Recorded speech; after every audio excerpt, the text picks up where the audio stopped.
To get buzzed. Howard Bender, aka Roto Buzz Guy, is here to help you get through Thursday on Getting Buzzed. And now, please welcome to the virtual stage, Mr. Howard Bender. Yo, what is going on, everybody? Welcome in. Thanks for joining us here on a new episode of Getting Buzz. We took the Thanksgiving holiday off, but we are back, and we are back in style today.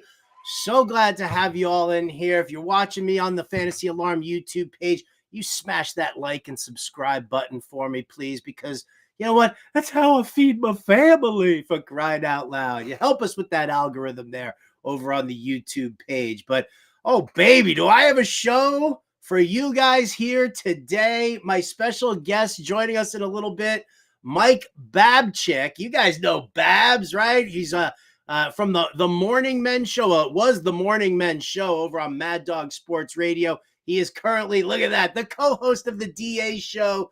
It's called the DA Show with Babchik. It's Damon Amendolara. Amendolara. I got to make sure I pronounce that correctly, even though Babchik's like, whatever. So Bab's going to join us. He also does the Morning After, a SiriusXM podcast. I believe he records that on Saturdays. So super stoked to get Babchik in here. He and I actually, when we first met, I was doing we were both doing a promotion for a company called Cremo Beard Products. And we did a beard growing competition. And of course, everybody else left their facial hair the way it was. And I shaved everything down. So I ended up losing, but I also lost because Babchik, he's just such a popular guy. And shout out to Foul Nation. The Fouls are always in there voting for Babs. So super psyched to get him in here. We'll talk about his new show. We'll talk about how Thanksgiving was for him. If you guys follow him on Twitter or X, whatever you want to call it, at Babchik, then you already know how his Thanksgiving went. So we'll bring him in. We'll talk to him. He's also a Jets fan. So it'll all kind of move on in together. It'll all blend real nicely. So by the way, if you guys got comments in the chat, I'm not going to be answering start sits or anything like that. Go to the next show, Alarm Fantasy Football, where I'm on there with Andrew Cooper. This is not a fantasy show, so to speak. It's a talk show about people in sports. So enjoy it. We appreciate you guys being here for that and all the greatness here. There is some sports stuff, though, I got to get off my chest. I've got to talk about it here. We've talked about it here on the show. Ooh, headlines with Howard. Look at me. I'm so handsome down there. And I say that every time, but I am. We do have some stuff to talk about here. It was a few shows ago. I don't even remember exactly which show it was. There it is. Greatest sports villains. And it's blowing my mind how this list is growing so rapidly. This season in the NFL has just been absolute bonkers. And I've got to start it off with the Carolina Panthers right now and David Tepper. If you guys don't blame me, I'm just please 100% blame you. 100%. Like, here's the thing. So for those of you who might not know, David Tepper is he's a Wall Street hedge fund guy. All right. He started off as a credit analyst, was working for Republic Steel in Ohio. Then he got a job as a credit analyst for Goldman Sachs. And as he was going through there, he kept getting passed over for partner. So he was like, screw this, I'm going out on my own. He started Appaloosa Management. And listen, this guy did amazing stuff there. I don't know the details. I don't know dick about financial advice or assistance or anything like that. I stay in my lane, and that is sports and entertainment. I don't dive in and pretend like I know anything about finances or anything like that. So maybe he's a good guy and a wizard in the financial world. Maybe he's a scumbag and still a wizard in the financial world. Whatever the case may be, David Tepper is ruining the Carolina Panthers right now. Now, for those of you who also might not know, Tepper, before he became the owner of the Panthers, he grew up in Pittsburgh. He went to the University of Pittsburgh. He is Pittsburgh through and through, probably bleeds the black and gold of the Steelers, the team that he actually bought a 5% stake in when he started making all of his buttloads of money. Well, he wanted his own football team. He got his own football team in the Carolina Panthers. He purchased them in 2018. Since that time, this has been like a franchise almost as big a laughingstock as the New York Jets. So far since 2018, David Tepper has he fired Ron Rivera right from the word go, and now has gone through. He's now on, I think, Chris Tabor, the interim head coach for the Carolina Panthers right now. What a toxic job, that environment, and horrible job that is to have. And I almost feel bad for Chris Tabor. He's probably playing on, he's probably got short man's disease right now. And he's thinking, whatever, man, I'm going to get some head coaching experience and I'm going to move it on into, try to parlay that into another gig elsewhere. So, but I think Tabor right now, I think he's the 6th head coach for the Carolina Panthers in the last 5 years. I mean, this is absolute maddening. Like, what is David Tepper doing? What, does he think that he knows football? Again, you might be a whiz in the financial world. That's how you made your billions and billions and billions of dollars. Does that qualify you to know how to run a football team, how to rebuild a franchise in dire need of some structure and new personnel and everything like that? Like, the Panthers, when they first became an expansion team, they did great stuff. Bill Polian was in there with the team. They had Steve Wilkes coaching them at one point. I mean, there were solid guys, solid football people in there. Tepper doesn't know shit. I don't mean to use the bad language, and put your earmuffs on if you don't like the swearing, but this is unbelievable. Is that my beep? Was that my beep there? Adam Bernard, my producer, everybody. What is going on, Adam Bernard? So here we go with like all of these coaches. Tepper doesn't know anything about running a team. And just so that everybody is clear on this, David Tepper also purchased, he wanted to bring soccer to Carolina. So he purchased the Charlotte Football Club. All right. And here we go. The Charlotte Football Club has been in existence now, has been under David Tepper here for 2 seasons. They're already on their 3rd head coach. They've never been successful. They were, I think they were the 20th ranked team in Major League Soccer last year. I think they're 18th right now. So, and now they're on their 3rd head coach. Tepper doesn't know what he's doing. And this being all like whimsical, like, I'm going to be George Steinbrenner and I'm just going to keep firing the manager over and over again is ridiculous. What Tepper needs, and I spoke to Andrew Cooper about this, and Cooper and I were talking, and it really, it's a very valid point. What Tepper needs to do is he needs to hire somebody who really, really, really knows football, right? Maybe it's some GM experience, whatever. Just bring him in as a consultant and have that person serve as a buffer between Tepper and anybody else in the organization. You get one guy in there, right? If Bill Belichick is ready to, leave the Patriots, right? Belichick would be the ideal type guy for that. You get somebody who knows the game and who knows how to handle an owner who is reactive, who isn't, doesn't understand. There was a time where Tepper was talking. I remember an interview that he did, and he was like, markets adapt. People adapt. You got to block out all the noise, right? They say the mark of a good leader is somebody who surrounds themselves with quality people, delegates authority, right? And doesn't interfere.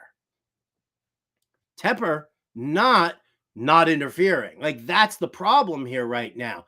And so when you've got an owner who is reactive and doesn't understand the situation, this is what you get. You get this constant turnover of coaching. Like, how is Bryce Young going to even remotely develop when he just had to learn Frank Reich's entire system? Now he's going to learn another entirely new system. And if Tepper has his way, you'll probably end up like Bryce Young having to go and turn around and learn an entirely new system. It is very difficult to learn a new system in football. I mean, look at what we've seen in a number of situations. There are quarterbacks who are young, who struggled early on in their career because of the constant coaching turnover. And it's a massive problem. And so Tepper needs that guy. He needs somebody in between. He needs the buffer. So until he gets that buffer, until we see that, Dave Tepper, you are now among the rest of the villains that we are talking about here in sports, because this is terrible. This is absolutely terrible. And I feel bad for the players. I feel bad for the coaches. I feel bad for, and it's not just football, it's football, right? It's soccer. Both teams gonna be a nightmare. To also add on, to pile on with our sports villains, this is a situation that I can't stand. This right here is a situation I can't stand. And I'll tell you what, I warned everybody before the season. Y'all got me all, oh, Howard, you got to watch Hard Knocks. You got to go check that out. I warned against the Aaron Rodgers, bringing him in, the circus that could develop. Did I predict that he would get injured on the first play? No, but I will say this. When everybody started getting me all on the hype train about the New York Jets and being on Hard Knocks, I said, I have not been this excited about the Jets since 1999. They went to the AFC Championship the year before, and they were starting in 99 as a favorite to win the AFC East, to win the AFC. The Jets were looking great in 99. And what happened? Vinny Testaverde ruptured his Achilles in the first game, for the New York Jets. So I did put those two together there. I'm not saying I predicted Aaron Rodgers' injury, but here's the thing, and I've talked about this here on the show before, and I've talked about this on SiriusXM. Rodgers coming back from it. Now, there are all sorts of conspiracy theories going on that Rodgers didn't rupture his Achilles. They never said that he had surgery. They only said that he had a procedure. And so now the question is, did Rodgers tear his Achilles? Was it a full tear? Was it a rupture? If that's the case, then do we really think that Aaron Rodgers is going to come back from that? So the conspiracy theory people are now saying that, he's Mr. mystical crystals and all sorts of, powerful, healing and, all the ethereal homeopathic kind of way. And that he's like, this is like a big screw you to science. And that's why it's been kept under wraps, that it wasn't really a full I can't do it.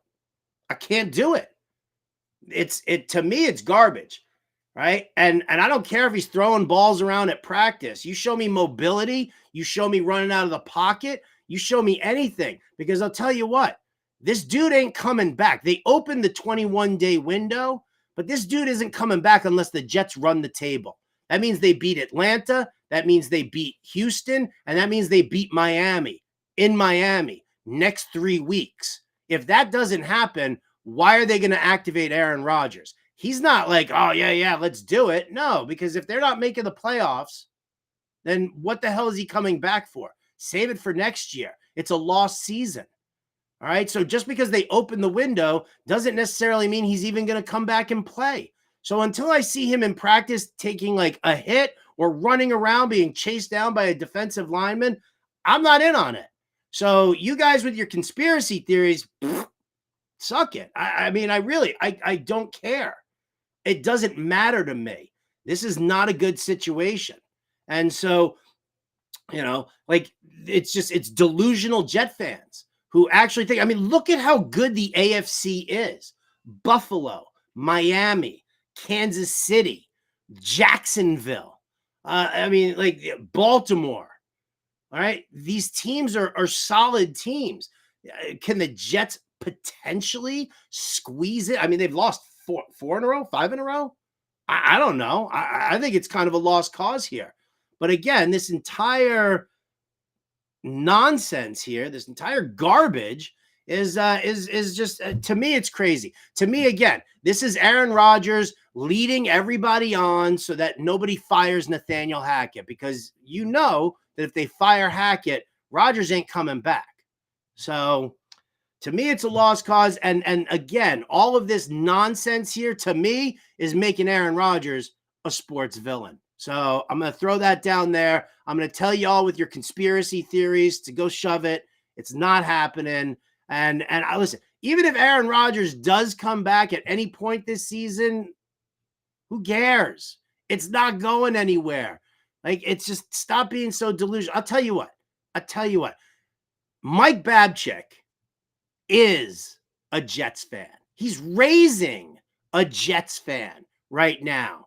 So let's just, without further ado, let's bring in my guy. Again, he's the co-host of the DA show with Babchik. Damon Amendolara is the guy. Look at Babs. Oh, you're like nice and comfy. You're looking so sharp. Are you in your mom's basement right now? No, I got out of there a long time ago. My parents threw me out at 18, and I've never been allowed back. So, no, this is a beautiful leather couch that I bought once with some money that they gave me. Look at this beautiful couch. A lot of toys there. A beautiful couch that I bought with the money that they gave me from insurance after a huge flood. They said, make sure you spend the cash wisely on, ripping out the tile and the floorboards and make sure there's no mold. And I spent it on a leather couch. All right. Well, how often do you sleep on that leather couch, Michael? Many times. Most of the times I hide from my wife. Everybody knows that. But we like to do separate living in the same house. That's the way we like it. I got the bottom floor. She's got the top floor. We eat dinner at staggered times as well. I have 3 kids. And so she usually gets the shift number 1 with the 2 of the younger ones. And then I'll take the oldest boy and we'll have shift number 2. We'll do like that. Or shift 3. Sometimes I don't like to have dinner with my 12-year-old. And so we'll keep it separate. That's the key to a great marriage, which is an awful marriage. I'm sure she loves what you talk about. I talk about my wife on air also, and the marital woes too. I've got to get a new couch because when you sleep in the same spot on the couch after a long time, it just ruins the cushion, ruins it. So this should not be a couch either because this is leather. I like to sleep in the nude. I usually sleep in this other couch in the other room. That's not. You can't do leather. So you're a couch guy like me, but you know that you can't be sleeping on a leather couch. You wake up, it's like it's a water bed. You're stuck to areas of the couch. You're very wet. There's a big puddle, and so you can't do that. But that's why we get along, Howard, because we both come from really great, healthy marriages that allows us to complain about our wives constantly. How did we end up on this path, right? We're both in sports talk radio. And yet for us, it's more about the entertainment factor than anything else. And that's one of the reasons that's one of the reasons why I've gravitated so much to you. Not just from our old beard growing competition that happened. But let me ask you, first and foremost, dude, congrats on the new show, right? The DA show with Babchik. Damon's in there now. It takes over for the Morning Men show. Tell me about the show here. Tell me about how it all started, and give everybody the rundown, like the dynamic between you and Damon right now. Oh, it's awesome. It's a brand new thing, man. It's a brand new show, which is so fun. And, DA's got a long background of doing great radio all over this country. So, he came in and obviously he's a professional. Believe it or not, I'm a professional too. That's what we're learning. As I finally put my big boy pants on, that I'm a professional broadcaster as well. I would never say journalist or anything like that. Like you, I'm really here more to entertain. And there was plenty of times in life where I try to entertain and I just wasn't very entertaining. Hence why I'm in sports radio, because it doesn't take much, man, to get people going a little bit with the sports. But I think it's a great dynamic. DA's a great dude. He drinks, he gambles, talk sports, but obviously we're very different, when it comes to many things. I think the biggest thing this week is we learned, he will never bring his baby on a plane that young. He's got a little baby because the baby cries. Me, I got no problem. I put my 2 kids in front of me on a trip to Myrtle Beach, and I wasn't even in their row. Neither was my wife. They were on their own. We screaming at us in the plane. So it didn't bother me one bit. That's, I think, the difference. So, of course, there's some differences there, but the point is the show is phenomenal, great entertainment, great sports talk. You're going to get it all. You're going to get Babs, you strike me as one of those guys who gets onto a plane and hands out gift bags to all the surrounding people because your kids are going to bother everybody. No, that's not you. That's not your thing. No, gifts aren't my thing. Yeah, but yes, I will bother people, no doubt about it. Really, my plane strategy is very bizarre. I've had many people who said they'll never fly with me again. I just stare straight ahead. I know there was a Seinfeld episode on that. This guy Putty. I'm the real life Putty. I just stare straight ahead because I have a weak constitution. I got a bad stomach. So I usually go on there with like 3 or 4 Dramamine, drink about 5 or 6 beers, and either I'll pass out in a really deep sleep, which at one point I actually woke up on a plane by my boss, Steve Torrey, who then pointed down and I had an erection because that's the deep sleep I was in. Or I just stare. No movies, no TV. I just stare. I don't read, and I just stare straight ahead like a true psychopath. See, I watch the movies. I have to try and find a way to stay up because I'm a snorer. And I just, wow. Yeah, so I don't, it's like I'll either get elbowed in the head by my wife if I start to like nod off and you hear the kind of a thing, and I don't take the elbows to the head very well. And so like I always have to like sit there and focus on something for that. But I'm like you, I'm just staring right ahead and just kind of lock in there. I can't sleep. I used to just, pop a Xanax before I take a cross-country flight. Nope, sure. It knocks me out. And the next thing I know, everybody in the plane is all pissed off at me because I'm doing what. Oh, wow. Wow. Yeah. If that, see, if you were next to me, I just put things in your mouth. Yeah. It depends on what you're putting in my mouth there, Babs. That's what I said. Yeah. Oh, I like the sound effects, man. You got a fun show here, man. Howard, you are the man, though. You do great things all over the place, but really, it's about the beard competition is where that was our origin story, and I kicked your ass. You kicked my ass because you didn't shave. I shaved everything off before the comp. Like, I thought that's what we were supposed to do. And then we're up against this dude who's got like a fucking Yeti sitting on his chin, right? And we're up against him. And then I'm up against you and Foul Nation. Like, right. I can't compete with that. No, right. I don't have the love like that. Yeah, but that was a huge mistake by you, shaving. Why would you go with integrity of the game and the content? You just start with the beard, and then you're already ahead of the game. So you took this thing way too seriously, thinking that there was like standards and practices. No, in reality, it didn't matter. I could have shaved the beard, kept the beard. You're right. Foul Nation put me over the top. They totally put you over the top. But I thought, first and foremost, I thought this was just to get you against me. And I was like, look at pictures of Babs. He's got like pubes hanging out of his cheeks right now. So I wasn't even concerned by that. Like, I thought I had you no problem. And then the next thing I know, it's like 1 billion people voted for you. 4 people voted for me. And I had a great beard going and you didn't have shit. No, that wasn't about the beard, man. It was never about the beard. Why would you think it would be about the beard and the beard content? What are you thinking? Not thinking clear. Thinking clear. All right. I got some other questions I got to hit you up with here. First and foremost, you're raising a Jets fan. And like, I mean, I think you and I spoke like really early on, like during the preseason, and we were possibly talking about putting a fantasy league together and making that happen. And you got crazy busy and I got crazy busy, and that never happened. But we're both Jets fans. And so give me your take from before the season started. Like, we got Aaron Rodgers, we're on Hard Knocks, and now Rodgers being down and everything like that. Because I saw the video of you basically indoctrinating your son into what it's like being a Jets fan. And that poor kid is like almost in tears on a video, and you're like, ha, ha, ha, I gotcha. Yeah, like any good father would when their child cries. You take one hand, you put it on his shoulder. You take the other hand, you pick up your phone, and you film the whole thing, and you let it go viral.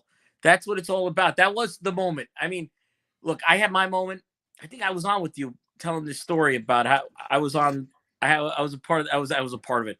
You were at the fake spike. I was at the fake spike game, which really like put in me what Jeff in is. That's my first ever Jet game.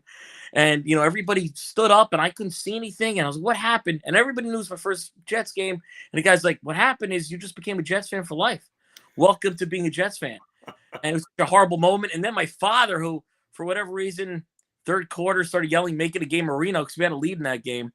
At the end of that game, had beer dumped on him. So not only did I realize what it was like to be a Jets fan, but I realized that my father was not tough at all. It was a giant... And these guys dumped beer on his head, and he didn't even react. It was pathetic. It was the worst ride home ever. And so now you got the Rodgers years.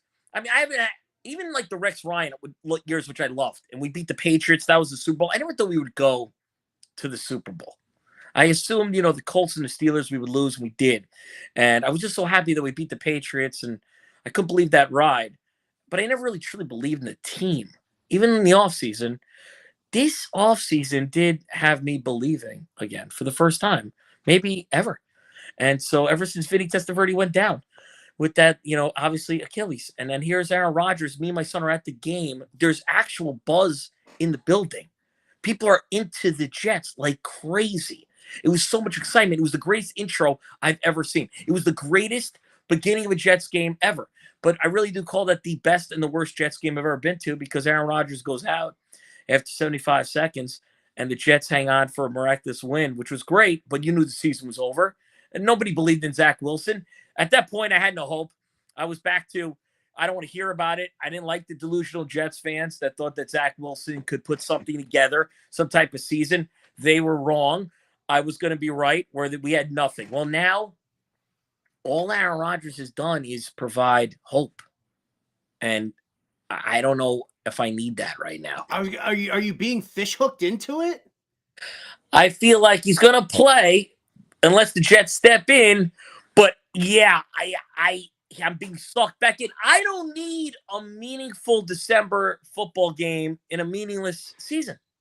The season's over. They're not gonna make the playoffs, so there is no meaning here. But yet now I gotta watch and make sure that every snap he stands up, and every time he gets knocked down, he gets back up. And so we're just going to be sitting out all nervous all over again. That part I'm not fond of, but I am a Rodgers fan. I'm not critical of him at all. I don't care. He's a D-bag. He's an egomaniac. He wants attention. He hates his family. Who cares? I don't care about any of that. I don't care if he brings along Hackett or not. It doesn't matter to me as long as he's here and he's winning games. But does he need to play just to prove to the world that he's the healthiest and he came back quicker than anyone else, which is obviously why he's doing it? No. And I don't need to see him in December. I want him fresh for next year. Yeah, fresh for next year, 100%. Like this is what's killing me the most, right? Because you say bring Hackett along for the ride. Nathaniel Hackett is garbage. And as soon as Rodgers went down, I said we're completely done because Nathaniel Hackett can't coach a team. He can't coordinate an offense unless Aaron Rodgers is there. Because when Nathaniel Hackett sends in a play, right? He's like, okay, I want you to do this, this, this, this. Aaron Rodgers is like, what an idiot. This is what we're going to do, guys. Yeah. Like that's how the huddle conversation happens, right? With Hackett, he'll like throw in some suggestions, with Hackett, with Rodgers under center, Hackett's play calling is a suggestion. When it's Zach Wilson or any other quarterback under center, they go with what the coach is telling them to do. And he is horrendous. And I'll tell you what, I'm not into the whole Jets conspiracy theorists who are saying that it's not a rupture and he was hiding the whole thing because he wanted to like show up science or whatever the bullshit excuse that they're trying to like put together here. My feeling about it is that as long as Rodgers gives the Jets organization and the fans some hope that you're putting out there, then they're not going to fire Hackett. And that's the reason he's doing it. If they fire Hackett, Rodgers ain't coming back this year at all. And he won't. And that's just that because they're boys. But if Rodgers keeps saying, I'm going to come back, then they're going to be like, all right, we'll keep Hackett on until Aaron comes back. And then we'll just kind of go through it there. So he's basically saving Hackett's job here around the holiday time. Yeah, and he also probably wants to keep Robert Saleh because he's a perfect fall guy. So he's going to set it up where, everybody's to blame, but Aaron Rodgers, which, again, that's fine by me too if you win. I think the Packers fans have forgot that Aaron Rodgers won a Super Bowl. That's it. All we want is one. So I don't care about the horrible people that he brings along with him. It doesn't matter to me. And so if he wants Hackett there as his security dog or whatever that is, you carry that, Howard. I know you have a parrot that you walk around on planes with, just so right? Is that true? That's what I heard about you. No, parrot? No. Parrot. No, that's my wife who's just constantly chirping in my ear the entire time. Okay, all right. Thank you very much. I'm playing the room all evening. It was a gerbil that you were carrying around. I whatever it was, but something made you feel better. Look, Rodgers is bringing Hackett along, just because, hey, he's some guy that he likes around, which is fine as long as he's under center. And so if the Jets bring back Robert Saleh and Hackett next year, that's cool. I want Rodgers happy. All right. Obviously, next year, if he gets hurt, it's all over. We blow it all up. If he gets hurt here in December, that will be that's what's going to happen. That's the Jets story. He comes back for a meaningless game against the Commanders, and he gets hurt. That would be the Jets. That would be the Jets. So wait, you don't like Robert Saleh, huh? No, I think he sucks. Yeah. Why? Robert Saleh, if you listen to him, you will never have any confidence in him as a leader. Obviously, he wasn't making all the decisions, but he doesn't say any of the right things ever. And he's the same guy, I think, that he talks to the media that is in that huddle and in that locker room. And I think the players clearly have dismissed Robert Saleh. You felt it in that game when Zach Wilson finally got benched, that he was losing his locker room by continuing to put out Zach Wilson, whether that was Joe Douglas's, decision or not. It probably was. But he lost the locker room. Once you lose a locker room, it's over. It's over. Look what happened to the Jets that game. Zach Wilson finally gets benched, finally, because they had to do it. Then there's all types of fighting outside as they're walking into the locker room. They were clearly a team of dysfunction at that point. Robert Saleh doesn't show me anything as a head coach. Might be a decent defensive coordinator, but even that, what happened to this great number one defense for the Jets anyway? Where did that go? Oh, well, I mean, listen, the secondary is still rock solid, but yeah, no, they can't stop the run to save their lives right now. I don't know. I kind of feel like, and I get the vibe that his hands are tied. Like, I think he's basically being told by Joe Douglas, like, listen, toe the line for the rest of the year, but you're not getting rid of Hackett and we're not going to move on. Like, my big problem here is that it doesn't matter who's quarterbacking the Jets. People are like, oh, you should have traded for Josh Dobbs. Oh, you should have signed Joe Flacco back. Oh, you should have done this. You should have done that. And I'm like, it doesn't matter who the quarterback is as long as Hackett's the offensive coordinator. And he is, and he's garbage. And I think that's kind of tied Robert Saleh's hands here. Yes, but, I mean, Saleh's got to figure out a way to get something out of this team, whether, it's his decision or not. Now, I agree with you. As soon as Rodgers goes out, it was over. The season was over. The game one win, that was just fumes and maybe Josh Allen poor play, which we've seen, at times this season. The Chiefs thing was, they're kind of get fired up for Taylor Swift. So they had their big win. The Eagles was a miracle. I don't know how the hell that happened. I was at that game. I actually left early. Of course I did. When the Jets, won, I was already in the parking lot. So where they've had miraculous wins, but it's not because of Zach Wilson. The season was dead. It was lost. But Saleh still should have found a way to have that defense play better. The defense I wanted to be number one, which I thought they were capable of, they're not. But Saleh hasn't done anything. He hasn't showed anything with these players, whether it's his decision or not for them to be on the roster. But doesn't any defense, won't any defense, no matter how amazing the players are, won't it crumble after your offense is doing nothing but putting 3 and outs out there? Like, how freaking tired are these dudes? Yeah, well, the Browns are doing it. The Browns' offense wasn't rocking, and then look at that. Their defense has basically led them, except for maybe like a half of Deshaun Watson. I'm just saying, if Saleh's his whole thing is defense, and if Saleh's got to show me something in this lost season, has he shown you anything that he could be a great head coach? We know he doesn't have any control over the players. We know he doesn't make any decisions. What's the point of the guy? With that being said, if Rodgers wants him back, let's bring him back.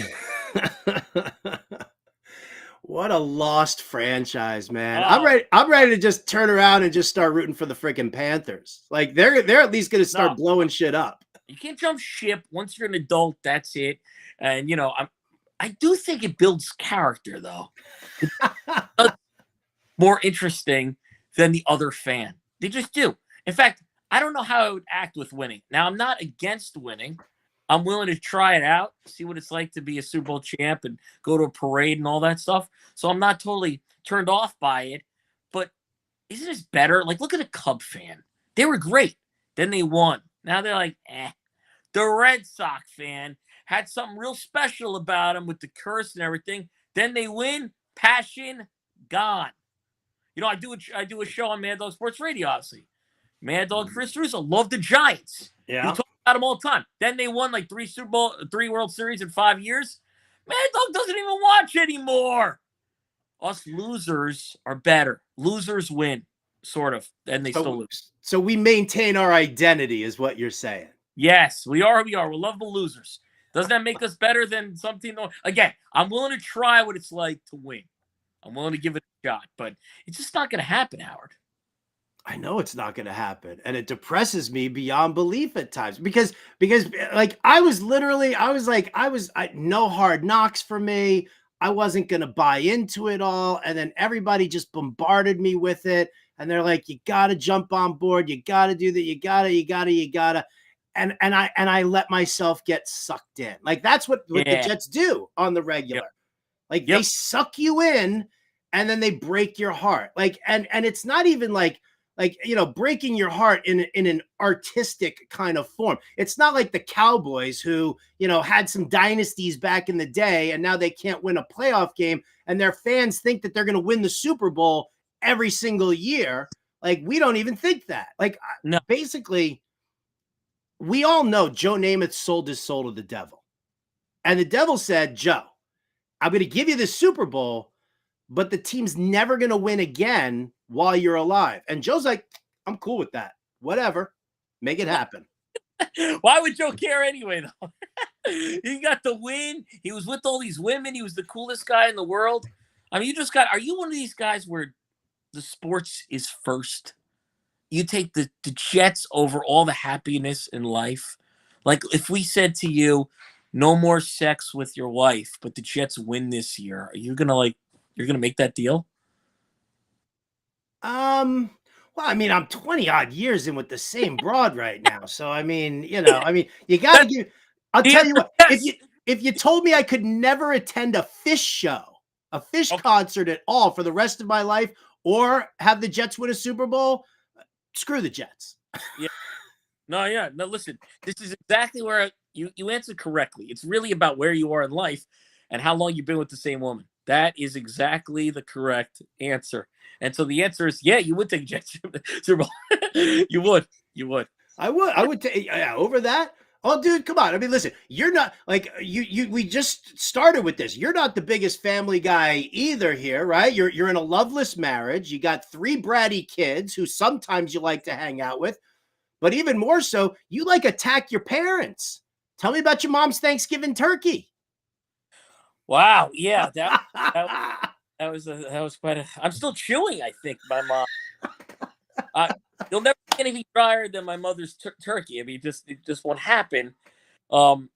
She's having some issues lately, not only with her oven, but maybe with her mind. But somehow she forgot the gravy. How do you forget gravy on Thanksgiving? And then there were things that were in my mother's turkey that I've never seen in the platter. I mean, there's, forget I think there was a spine, a calf, a thigh bone. It was hideous. It was muscle. It was rough. It was a lot of bones in my mother's turkey. But I didn't attack her for it. I just said I'll pass on the eating of turkey. You posted pictures of it on Twitter. Yeah, if I got to suffer, the world should see my suffering and suffer with me. This way, what I was really trying to do is bring me into your home for Thanksgiving next year. You know, I'm willing to go anywhere in the country as long as somebody flies me to go to their home, and then I'll be a part of their Thanksgiving feast. And I treat Thanksgiving more of a drinking holiday than an eating one. And so it's on. Just let me know when and where. I promise you we'll have a memorable time. I kind of want to tag along. Why can't I go to the Bender house? Oh, because we don't do Thanksgiving here. I just kind of lock into the football games and have to like sit and deal with that. My wife does. Yeah, we just don't have an extended family, so it's like whatever. What are we gonna do? Cook a giant bird for two? I mean, yeah. doesn't Wow. work. Well, you know, and you say a loveless marriage. I was telling the story on the DA show at Babchik. You know, I go to tell my wife, I'm like, we're talking, and I recorded her on the air and stuff, and I said, at the end, I said, I love you. And then she said, what did you do? Why did you say that? Yeah. Like that? A bliss, but maybe that's not exactly love. It's a matter of trusting, right? Like that's what it is. Love and trust are two totally different things. Two totally different things. But the nicer I answer my wife, she just assumes I'm guilty. And so I live a life where I don't do many nice things like that are out of the norm. You never want to raise the bar anyway in any type of relationship because you got to keep it there. So like, why do that? But the more I do, where I try to like, hey, let's you want to talk? Obviously, right away she's like, who you banging? I'm like, well, I'm gonna go stay downstairs. I got that this year. My wife's birthday a couple of weeks ago, What? and I got her a card. Oh, what did you I don't do? buy cards. Yeah.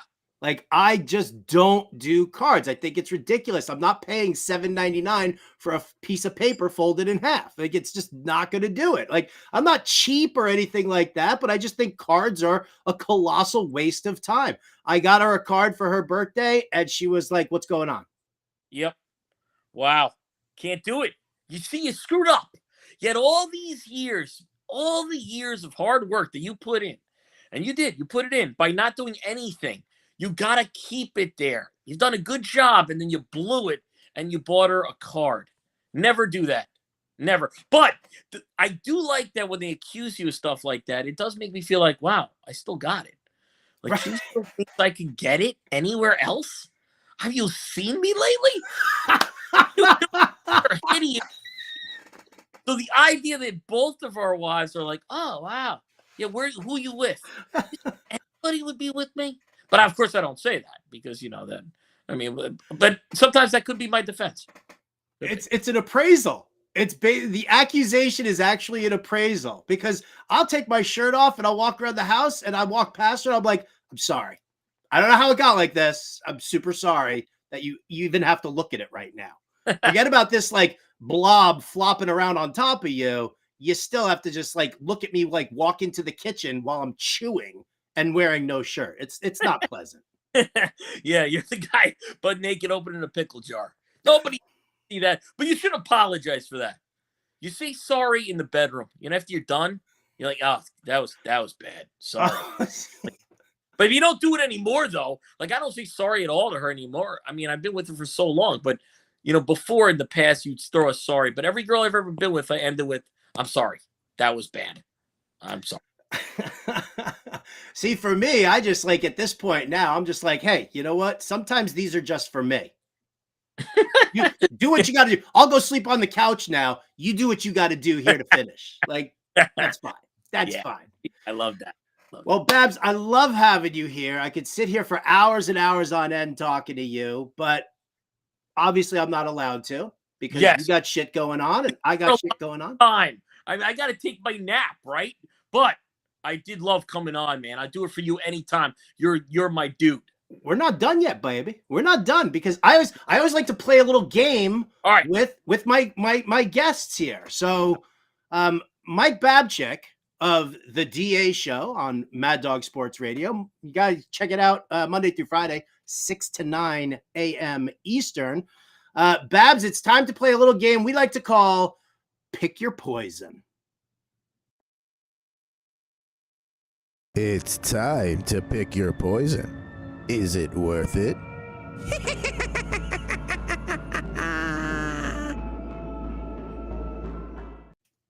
All right, Babs, here we go. Right, there's my production value right there, huh? I like that. I Shout like out to Adam Bernard, my producer here, who you know. Adam Bernard is your producer. Pop in here, Adam. Come Oh say my hi. God, where is my guy? Why do you say you don't text me? I was going to text you after. Why do you make Howard reach out to me and you can't even say hello? That's amazing. I didn't make him reach out. He books the guests. Wow, Adam Bernard, I watched him destroy a phone once. Just every piece was just completely just gone. Just smashed. That was a rough day. We're not going to talk about that day, though. I've broken multiple phones there. When they upgraded to the phones with like the color screens and stuff, I had to stop. I'm like, I can't break $600 phones. Like, that's absurd. But only had the rotary dial ones before that. He smashed them all. All the time. What's up, buddy? What's up, man? I was you know what I was trying to dig up was the picture of me, you, and Joey at a Jets game like circa 2015. You were bombed. I just came down to meet up with you. It was a Jets-Eagles game, I think. I couldn't find it. But I did find a couple of other photos that we will see at some point from your Man Banter days. Oh, I like that. No, that doesn't sound like me. Bombed at a Jets game? That must be somebody else. Yeah, probably. That doesn't sound like me at all. Maybe I got you mixed up. I don't know. I was bombed. Yes. Yes, I was. Yes. Ridiculously. All right. Well, Babs, this is a game called Pick Your Poison, and Adam Bernard is the architect behind this. So here you go. Here we go. You have to decide here, Babs, if the sacrifice is worth the trade-off. So it's kind of like what you just put me through with the Jets winning. Are you ready? I'm ready. All right, Babs. The butt fumble never happened, but the Red Sox win Game 7 of the 2003 ALCS and not the 2009 World Series. Wow. Well, the Aaron Boone home run, if I remember correctly, the Yankees lost the World Series.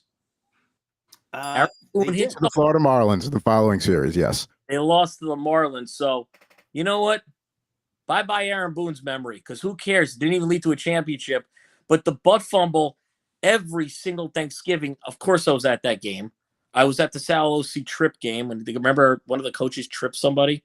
That was just one. I was at the Sam Darnold, I saw Ghost game. I was at this horrible Hail Mary with the Dolphins, obviously, that we just witnessed on Black Friday. I need to stop going to games. So, yeah, the butt fumble, I'll say never happened. No problem. That never happened. Neither did Boone. Screw Boone. I hate him now anyway. He's garbage. Ooh. That was too strong? I mean.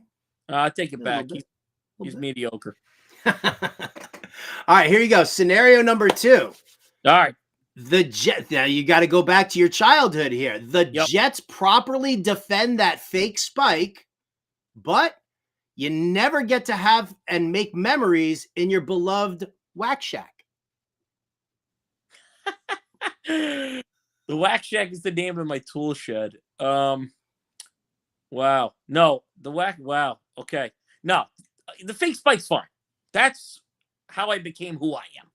That was the birth of little Mike Babchik. So without the fake spike, who knows? Maybe I'm not even talking to you right now. So the fake spike has to remain because I've enjoyed this time together. Well, fake spike stays, no problem. It's cool. And I need the Whack Shack, obviously, at all times. And Hand Central Station is obviously key as well. Oh, I like that. I've in my little shed here that my wife is not allowed in. This is like the He-Man Woman Haters Clubhouse in here. Do a little high sign for you right there. So I get you on that one there. Yeah. It's like it's necessary. All right, I'm fine with that. It's the only reason why I then take a nap. So, This one here, this is actually now, this is going to be a very defining moment in our friendship right now. Okay. The Jets play in and win a Super Bowl in your lifetime, but the Yankees three-peat from the late 90s turns into a Mets three-peat. Wow. No, the Mets can't win 3 World. So, yet again, Obviously okay with being a loser. That could never have happened. The Mets would have owned New York. You can't have that. I'm a Yankee Jet fan. You're a Yankee Jet fan too? Yeah. Wow. You don't see a lot of those. I was born in Howard Beach, Queens. That's where I grew up. And back then, everybody was like a Mets Giants fan. Because, you're talking about as a little kid and, in the, 86, 7, 8, 9, 90s, they're all Giants Mets. So good for you. You're a Jets Yankees as well. We have many things in common. We have many things in common. My dad grew up in Kew Gardens, but I grew up on 106 and Lex. So I was close enough to Yankee Stadium over there. And then we were Jets fans because, well, we're just losers. And yes, that's the way it went. Right? It's like a penance, right? You're a great Yankees fan, and we love that. And Thurman Munson was a god to me when I was growing up. But now I got to also worship guys like Richard Todd and Pat Leahy from my dad. Yeah.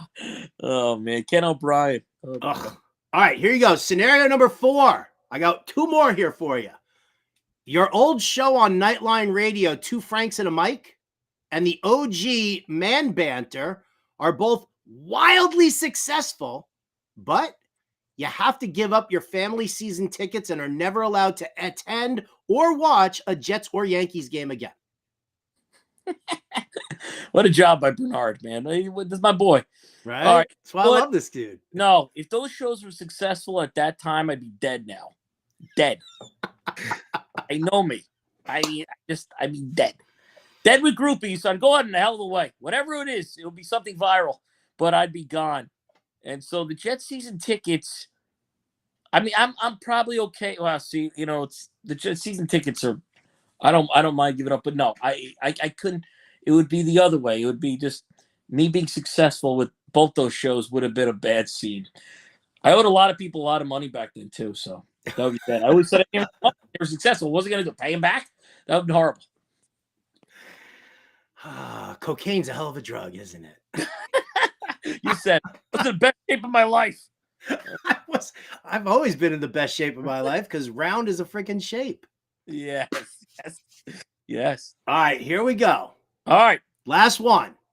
You get to have a custom fresh sandwich delivered to you anytime you want, once per day, anytime for the rest of your life. But you have to spend 1 hour a night with your wife on the couch, no TV, no hanky-panky, no phones during those 60 minutes. Like actual conversation with the wife. No, I can't. No, I don't want to do that. You want the sandwich? Me and my wife don't watch television together at all. If we do watch a movie together, there's never a post-game recap at all. There's no discussion on it. Who does that? And not I'll say, that was crazy. This person killed that, Bill killed Martha. And she'll be like, yeah. What? Are you not going to talk about it? We just what? That was a crazy twist cliffhanger, huh? The kid sees dead people and they're talking to a dead guy. Yeah. Wait, Darth Vader's Luke's father? And she'll be like, I didn't get that. They were related?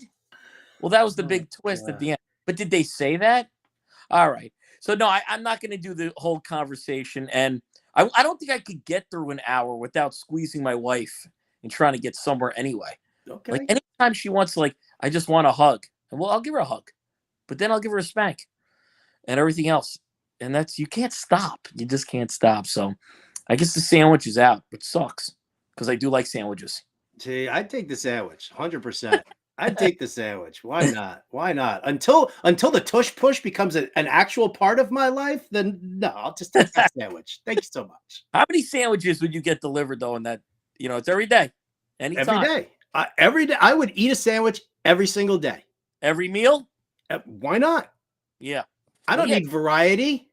No. Well, you could have the variety, the actual stuff in the middle of the sandwich. Sure. Absolutely. Yeah. Well, Babs, always a pleasure, man. Love getting a chance to hang with you. Give the shout out to everybody, where they can find you, what the shows are that you can listen to. It's the podcast.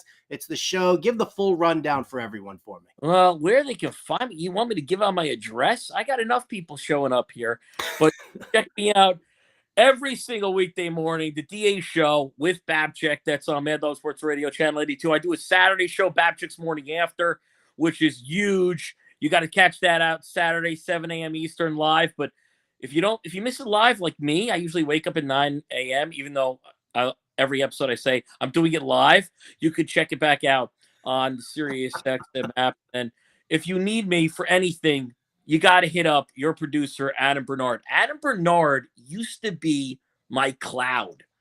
I did not have the iPhones back in the day and everything else. So I just had the phone, and I was worried that if I saved it to this cloud in the real life, technology aspect, my wife would find it. So any type of picture I had, not that I was doing anything really that wrong, but if any girl sent me any picture of herself or there's anything, and I used to get a lot of pictures from women. What happened to that? Anyway. We're talking that's going back to 2010, 2011. So yeah, those photos are long gone. You have to worry about them surfacing. Yes, I was your cloud for a while. I forgot about that. I was your backup. You robbed me. So I was hanging out with strippers or anything, and I wanted to take a picture or any type of precarious situation that I might have been in. I would take a picture of it, but I was I can't save this on my phone, and I can't, move it up. And I didn't have the cloud. I was I know what I'll do. Adam Bernard will save it. So you're telling me you erased all that stuff? It's just, it's been gone. Many phones, many clouds ago. I mean, I would come home from a Ranger game at 10 o'clock at night, and I would get a random text from Babchik, and I knew exactly what it was without opening. It would be some random photo here, hold on to this. Okay. Wow, this is very disappointing because now Howard really wanted to see that phone. I really did. I'm very intrigued, no doubt. Yeah, that was a good time. Now all I got on my phone is food. I just got sandwiches. Sandwiches. I could send you guys that, but Adam, that you really let me down, man. You promised me for life. For life. Right.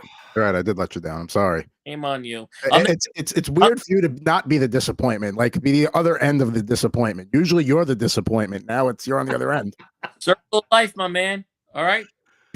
Oh my God. I love it. Love it. Babs, thank you so much for being here, man. An absolute pleasure as always. Don't be a stranger, man. Let's get you back onto the Fantasy Alarm Show on SiriusXM, and let's do more of this shit too. This is what I love the most. No censors, no concerns, no worries. Attaboy. Howard, you're my man always, man. Hit me up. You're doing great things, big things. You've always been good to me, man. I'm always going to be good to you. So we'll do it up. You know what? You're in New York, right? No, I'm just south of San Fran now. Well, okay. I can't go to you, but you could come to me. I don't travel. You could come to me next time you're in New York City. Bernard, the first beer's on him, and he's not in New York either anymore. No, he's actually out here with me. All right, both. You know what? Then what am I on this show for if I can't get a free drink? Why did I do this? All right, now that's it. See you later. Bye. Bye-bye. Go strip down, take a nap on that leather couch. Mike Babchik. All right. Wow. Oh, we gotta run through the final five here, and then I gotta head over to Alarm Fantasy Football. So here we go, ladies and gentlemen. The final five most inept franchises of all time. We're gonna start with the NFL. This is gonna be an ongoing series around sports. We're gonna focus on the NFL. Most inept franchises. Here we go. The Minnesota Vikings come in at number 5. 0-4 in the Super Bowl. Either just good enough to be a wild card appetizer for a better team, but never bad enough to truly bottom out. So this team is mired in mediocrity, no doubt about it. Number 4, we come in with the Arizona Cardinals. How long have they been around? How many different cities have they been to? They can't support a franchise no matter where they are. They can't win. I mean, it's just an absolute abomination with the Arizona Cardinals. Coming in at number 3, it's the Cleveland Browns. Why? Because the Browns are going to brown people. We know it. And that's just the way it goes. You're saddled with Deshaun Watson right now. All that nonsense that's going around. I weep for you guys. You have great defense, horrible offense. Welcome to being the Jets. At number 2, the Detroit Lions. The lovable losers. You guys are like the Chicago Cubs of the NFL, right? Like everybody knows that the Detroit Lions, no matter what kind of talent they have, whether it's Barry Sanders or Megatron, it doesn't, Amon-Ra St. Brown, it doesn't matter. This franchise always loses. They always find a way. They've never won the Super Bowl. They definitely come in at number 2. And of course, the number 1, the New York Jets. And I leave that with no comment. That's going to do it for us here on the show. Big thank you to Mike Babchik. Big thank you to Adam Bernard, my producer. I love you all so much. I got to go check out Alarm Fantasy Football. I'm Howard Bender. I'll catch you next time.